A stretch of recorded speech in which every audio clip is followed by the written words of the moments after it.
Welcome to the St. Vrain Sports Report. I am Brian Howell. We have an abbreviated show for you this week. Not a whole lot to get to, but we do have highlights. Let's get right to it with the state cross country meet.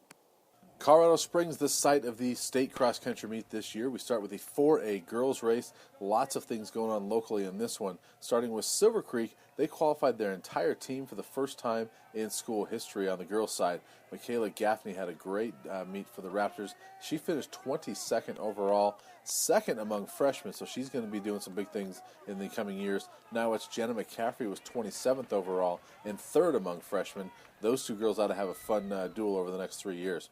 Erie qualified its entire team with Amelia Cease leading the way, finishing 58th. But the story of this one was Elise Crandy. That's her right there from Niwot, the senior, going for her second straight state title.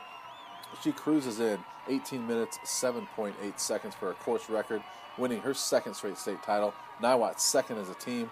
Krista Bodiger 12th overall, but the story was Elise. I was hoping to win, and I wanted to do it in not as close as it was last year, so I wanted to run aggressively and confidently and just kind of take it from the gun and see how it went, so that's what I did. Definitely the hill. I didn't think it would take as much out of me as it did, and to have it kind of toward the beginning and not toward the end, it definitely, I thought it would be much easier when I got to the downhill, but my legs were really hurting the rest of the way, so. I'm thankful for my family and my teammates and all my coaches that have supported me and helped me through my whole high school career. All right, congratulations to Elise. We're going to see a lot more of her in the spring during the track season, where I expect her to win a lot more races and possibly even more state titles. 4A boys race, Niwot brought its entire team down. Cougars finished 14th a year ago, made a nice jump up to 7th this year. Jake Fisk leading the way. He finished 22nd overall. Nice race for him. And Joe Plunkett was 27th for the Cougars. Those two kids led the way for Niwot. Here we see just a bunch of different runners coming in from around the state. Erie's Dylan Larkin was 31st overall, and Andrew Yurko was 51st as the Tigers brought their team down as well. So nice job for them. Erie always does well in cross country. Good to see them finish up strong this year. Class 2A boys race. This one was huge. The 2A overall was huge for the Lions community with all that they've been through lately. The cross country team has always kind of been the pride of that community for a long time. They've done some good things in track and cross country over the years. None probably better than this one, though. The Lions boys going for their second straight state title, and they did so in dominating fashion. Paul Roberts comes through, wins the first state title of his career. He becomes the third member of his family to do so. Here he's cruising in here for the state championship, but he had two teammates right behind him. To finish with a perfect score, you need to finish 1, 2, and 3, and Lions did that. There's Paul finishing first right there. Teammate Marcel Such cruising in for second place, and his brother Joel Such in third place. Lions with a perfect score. All 5 of their runners getting in the top 25. Just a dominating effort for them. On the girls' side in Class 2A, Lions had a great meet here as well. They finished second overall as a team. Sierra Tucker finishing 20th and Jenna Anderson 23rd. But leading the way was Miriam Roberts, who becomes the second member of her family to win the state title. She won it earlier than Paul earlier in the day. Miriam did a great job. A great career for the senior. 4 top 8 finishes. She finishes strong with a state title. Well, first and foremost, I just want to give all the honor and glory to God. And second, I want to thank my teammates and my coaches for everything they've done to support me.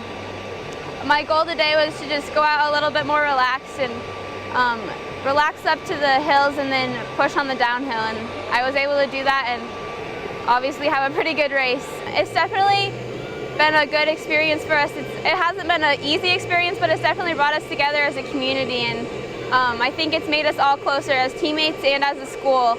And I'm just really proud to be able to represent Lions out here today. So.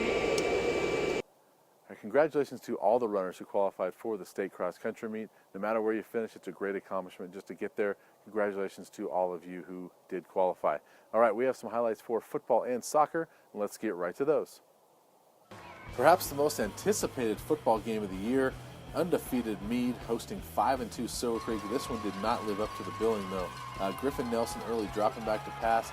Ball floats to the Raptors' Austin Hartman, who picks it off, takes it back about 30 yards, gets it inside the Meade 25-yard line. This is early in the first quarter. That's going to set up the Raptor offense. Ben Shabakin rolling to the right. He's going to fire to Zane Lindsay. Lindsay with a nice dive there to the pylon to get it into the end zone. Raptors up 7-0 early in the first quarter. Nelson, he's had a great year, but struggling this one, struggles to get the shotgun snap there, and the Raptors are going to pounce on it. Logan Phillips gets the ball, and the Raptor offense in business once again. Shabakin with a screen pass to Eric Mockmuller, who fights his way through the Maverick defense for a touchdown. Look at that, breaking tackles. Raptors up 14-0 at that point. Mistakes continue for Meade, however. Bad snap on the punt, and Aaron Chung tries to kick it, but the Raptors end up taking over at the 2-yard line. Anthony Casper makes that one look easy. Waltzes in from 2 yards out. Raptors up 21-0 still in the first quarter. Meade again near midfield. Nelson looking for Kyle Couch on the screen pass. Levi Ciso reads it perfectly all the way for the interception. That's going to set up Ben Shabakin with his 4th touchdown pass, all to different receivers. That one to Nico Rembert. Raptors win this one easily, 45-13. Another game that didn't go the way we thought it would was Loveland and Longmont. These two teams have been playing for 100 years. Loveland lines up for the field goal. Jace Melby, no, they do a fake there. Ryan McLuhan with a touchdown run from 21 yards out. Nice call by the Indians on that one early on. Loveland back in business near the goal line. Mike Zweigel on the end around, 4 yards in for the touchdown. Indians go up 13-0. They would take a 20-0 lead before Drake Griot of Longmont puts that one in from 3 yards out. The first of 3 touchdowns for him. Longmont pulls it in 20-7 at the half. Third quarter, however, more Loveland. Jacob Weinmeister from 3 yards out, untouched, finds a big hole in the Longmont defense there. And then Zweigel drops back to pass. He's going to find Tanner Berry for a great catch in the back of the end zone. Loveland goes up 35-7 at that point. Weinmeister one more time, this time from 15 yards out. That makes it 42-7. Griot would add a couple more touchdowns in the fourth, but Longmont's 6-game winning streak comes to a crushing defeat right there, crushing end against a rival team. Diemlin at Niwot in the Class 4A state first-round soccer playoffs. Early moments, Diemlin trying to punch it in here, getting a lot of different people to put their foot on the ball, but Giovanni Franzese there to punch it in. Jaguars go up 1-0 early. But about 5 minutes later, Grant Webster with a great header over to teammate Danny Witt for the nice give and go. Webster does the rest. Great shot, puts it past the keeper. Game tied at 1 just 10 minutes in. About 9 minutes later, Nicholas Alvarado, he's going to launch the ball toward the net right there. And Witt is there. It grazes the crossbar, actually. Witt is there to bump it in. And now it goes up 2-1. More Danny Witt. He had a great game in this one. Fires on the free kick, puts the Cougars up 3-1. He had 3 goals in the win. Niwot cruises in the first round. Skyview at Silver Creek in the first round. Raptors already up 1-0 as we pick it up here. Cameron Guzman scored the first goal. Luis Morales, he's going to get the ball here in just a second to kind of dribble it, possess it here, dribble it right there, and then puts a high shot on net. And that one goes in for a 2-0 lead. Raptors really putting a lot of high shots on the goal in this one. Guzman with a free kick and another high shot. That one goes in for a 3-0 lead for his second goal of the game. And then Manuel Steinbeck, he has a nice pass here over to teammate Steven Jimenez, and Jimenez punches this one in for a 4-0 lead. Silver Creek moves on to the second round. Great job for them. They would add another one in the second half to win 5-0.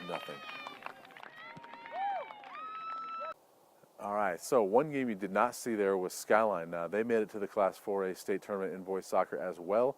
Great season for them. They did lose in the first round, but the Falcons won the Tri-Valley League title this year, so great season for them. Congratulations to them. Also, congratulations to the Raptors and the Cougars, both of them making it to the second round. They did lose in the second round earlier this week, however, so boys soccer is done in this area, but we'll look forward to another great season in 2014. A couple of sports that are not done: football and volleyball and gymnastics. Those things are going on this weekend.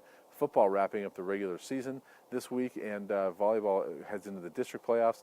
Longmont and Niwot will host districts on Saturday, and then Niwot gymnastics will be at the state meet on Friday and Saturday in Thornton.